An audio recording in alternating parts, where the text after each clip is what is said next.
নমস্কার বন্ধুরা, আশা করি সকলে ভালো আছেন। বর্তমানে মিউচুয়াল ট্রান্সফার, উচ্চশ্রীর মাধ্যমে জেনারেল ট্রান্সফার বন্ধ, আর স্পেশাল গ্রাউন্ড ট্রান্সফারের কথা সে নাই বা বললাম। বর্তমানে দপ্তরের অর্থাৎ শিক্ষা দপ্তরের একটি মাত্র লক্ষ্য ছাত্র শিক্ষক অনুপাত বজায় রাখা।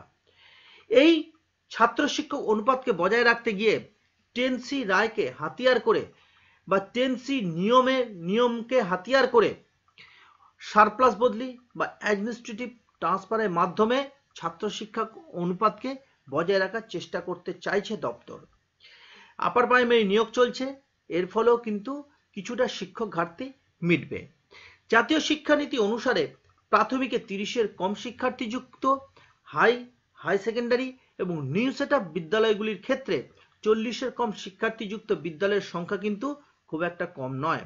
আপনারা রীতিমতো জেনেই গেছেন এবং দপ্তর থেকে ঘোষণাও করা হয়েছে যে 1300 জনের তালিকা প্রস্তুত হয়ে গেছে সারপ্লাস বা অ্যাডমিনিস্ট্রেটিভ বদলির জন্য।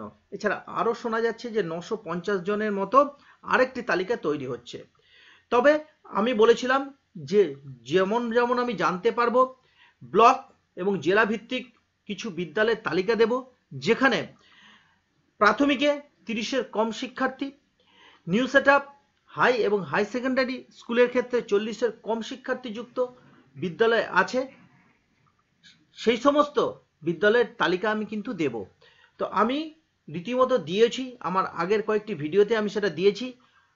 কোচবিহার, আলিপুরদুয়ার, হাওড়া, কলকাতা, জলপাইগুড়ি সহ আরও কয়েকটি জেলা আমি দিয়েছি। তো যাই হোক, এই সমস্ত বিদ্যালয়ের শিক্ষকদের কি হবে বা শিক্ষিকাদের বা শিক্ষাকর্মীদের কি হবে সেটা আমার পক্ষে বলা সম্ভব নয়। এটা সম্পূর্ণ দপ্তরের বিবেচ্য বিষয়। দপ্তর এই বিষয়টি সম্পর্কে নিশ্চয়ই কিছু চিন্তা ভাবনা করবে। চলুন আজকে দেখে নেওয়া যাক 30-এর কম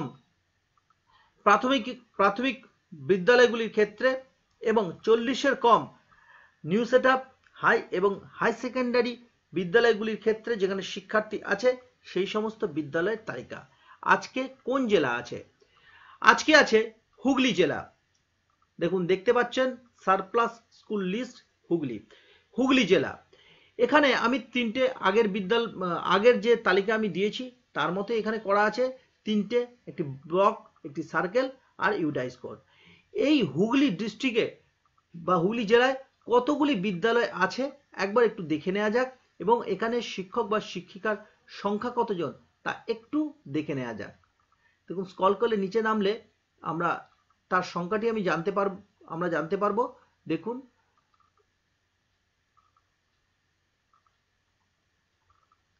সংখ্যা কত? দেখুন, 410 জন। ভালো করে দেখে নিন, 410টি বিদ্যালয় তালিকাভুক্ত আছে এবং টোটাল শিক্ষক শিক্ষিকার সংখ্যা হচ্ছে 1000। আবার বলছি, 410টি বিদ্যালয় আছে এবং টোটাল শিক্ষক শিক্ষিকাদের সংখ্যা হলো 1000 জন। এবার এই তালিকাটি কিভাবে দেখবেন একটু জেনে নেওয়া যাক, বা আমি আগেও বলেছি একইভাবেই তালিকা দেখতে পারেন। এখানে ব্লক দেওয়া আছে, ব্লক ভিত্তিক আপনারা দেখতে পারেন।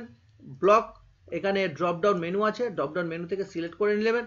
দেখুন, আমি যদি একটা সিলেক্ট করি, দেখুন হাইলাইট হচ্ছে বেগুনি রঙের, এটি কালার হচ্ছে। এই ব্লক অনুসারে আপনারা কিন্তু দেখতে পারেন, বেগুনি কালার হয়ে যাচ্ছে ব্লক হিসেবে আপনারা দেখতে পারেন, অথবা এখানে নিজে হাতেও টাইপ করে দেখতে পারেন। আরেকটি বিষয়, তারপর কি রেখেছি, সার্কেল। এটাও সেই একই বিষয়, ড্রপ ডাউন মেনু থেকে সিলেক্ট করতে পারেন, অথবা আপনারা যদি মনে করেন হাতে লিখবেন, হাতে টাইপ করে লিখবেন, সেটাও হতে পারেন। যেমন আমি লিখছি পান্ডুয়া, PANDUA, পান্ডুয়া। দেখুন, পান্ডুয়া হাতে লিখলাম, সেক্ষেত্রেও হবে। এরপর যদি আপনাদের বিদ্যালয়টি আছে কিনা বা হুগলি ডিস্ট্রিক্টে যদি আপনার বিদ্যালয় থেকে থাকে তাহলে সেটা আছে কিনা, তার জন্য এখানে ইউডাইস কোডটা জেনে এখান থেকে সিলেক্ট করতে পারেন ড্রপডাউন মেনু থেকে, অথবা নিজেও এখানে হাতে লিখতে পারেন। ড্রপডাউন মেনু থেকে সিলেক্ট করলে কি কালার হয়ে যাচ্ছে একটুখানি দেখে নিন। এই দেখুন, হালকা সবুজ কালার হয়ে যাচ্ছে। তো এইরকমভাবে কিন্তু আপনারা তালিকাটি দেখতে পারেন। এই তালিকাটি আমি আমার টেলিগ্রাম গ্রুপে দিয়ে দিচ্ছি, আপনারা সেখান থেকে দেখে নিতে পারেন। আর এই রকম তালিকা বা বদলি সম্পর্কে যে কোনো তথ্য পেতে চ্যানেলটিকে সাবস্ক্রাইব করে রাখবেন এবং আমার টেলিগ্রাম গ্রুপে যুক্ত হতে ভুলবেন না, যার লিঙ্ক আমার ভিডিও ডেসক্রিপশন বক্সে দেওয়া আছে। সকলে ভালো থাকবেন, সুস্থ থাকবেন, সঙ্গে থাকবেন।